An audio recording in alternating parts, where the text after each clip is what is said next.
नए साल के जश्न में जहां पर लोग जश्न में डूबे थे, राजस्थान के चौमू में लोगों में मातम पसरा था, क्योंकि नए साल पर भीषण सड़क हादसे में चौमू के सामोद कस्बे के रहने वाले 2 सगे भाइयों का पूरा परिवार उजड़ गया। इस हादसे में कुल 12 लोगों की मौत हो गई। इसमें एक ही गांव के 9 लोग शामिल हैं और एक ही परिवार के 8 सदस्य भी, जिन्होंने जान गंवा दी। सोमवार की सुबह शव गांव पहुंचे तो हाहाकार मच गया। रस्में पूरी करने के बाद एक साथ 9 लोगों की अर्थियां उठीं और इस दौरान कस्बे के बाजार पूरी तरह बंद रहे। एक परिवार के 8 लोगों का अंतिम संस्कार एक ही चिता पर किया गया। इस दौरान चौमू के विधायक रामलाल शर्मा भी अंतिम संस्कार में शामिल हुए और सरकार से मृतकों के परिजनों को 5-5 लाख रुपए की आर्थिक सहायता देने की भी मांग की है। सीकर सड़क हादसे के अंदर चौमू विधानसभा क्षेत्र के 9 लोगों की मौत हुई है और 9 लोगों में से एक परिवार ऐसा है जो प्रदीप कुमार पिंगोलिया का परिवार है। प्रदीप कुमार पिंगोलिया के एक पुत्र और 3 पुत्रियां थी। जो पुत्र ही एकमात्र उनका वारिस था, उसकी भी इस सड़क हादसे के अंदर अरविंद की मौत हो गई। लेकिन एक ऐसा वाकया उस स्थान के ऊपर तमाम लोगों के सामने आया जो हम सबको चौंकाने वाला था।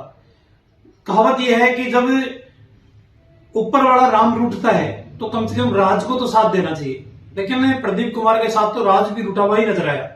प्रदीप कुमार जो सरकारी कर्मचारी है, 2nd ग्रेड के टीचर हैं, रामपुरा डावडी की सीनियर सेकेंडरी स्कूल के अंदर अध्यापक के रूप में कार्यरत थे। इंग्लिश मीडियम होने की वजह से उन्हें पावटा लगाया गया। पावटा जिस स्कूल के अंदर लगाया गया वहां कोई पद ही नहीं था। सरप्लस होने के नाते उनको पावटा के अंदर ज्वाइनिंग नहीं दी गई और विगत 7 महीने से वो अनुपस्थित है। 7 महीने से उनको तनख्वाह भी नहीं मिली और अब इस तरीके का हादसा उस परिवार के अंदर हुआ। ये हम सबको झकझोर कर और सिस्टम की लापरवाही को सामने लाने वाला है।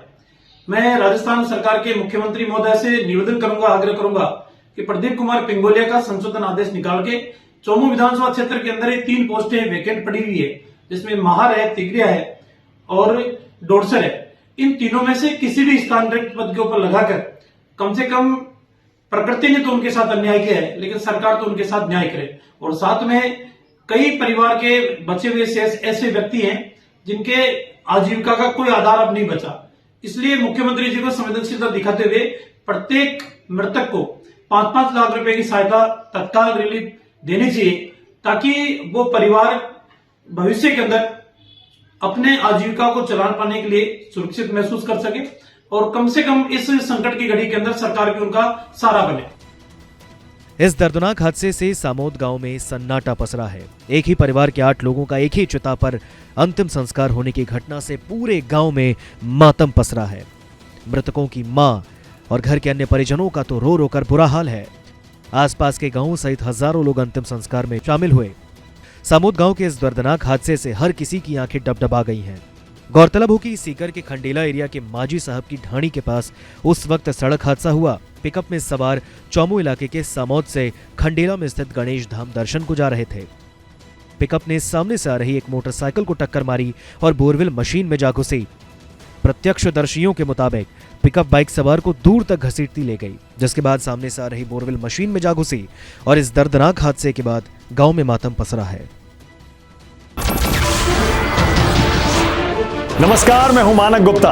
अगर आपको हमारा ये वीडियो पसंद आया हो तो इसे लाइक और शेयर जरूर करें और हां, हमें सब्सक्राइब और फॉलो करना ना भूलें, ताकि आप देश और दुनिया की कोई खबर मिस ना करें। तो जुड़े रहिए हमारे साथ और देखते रहिए न्यूज़ 24।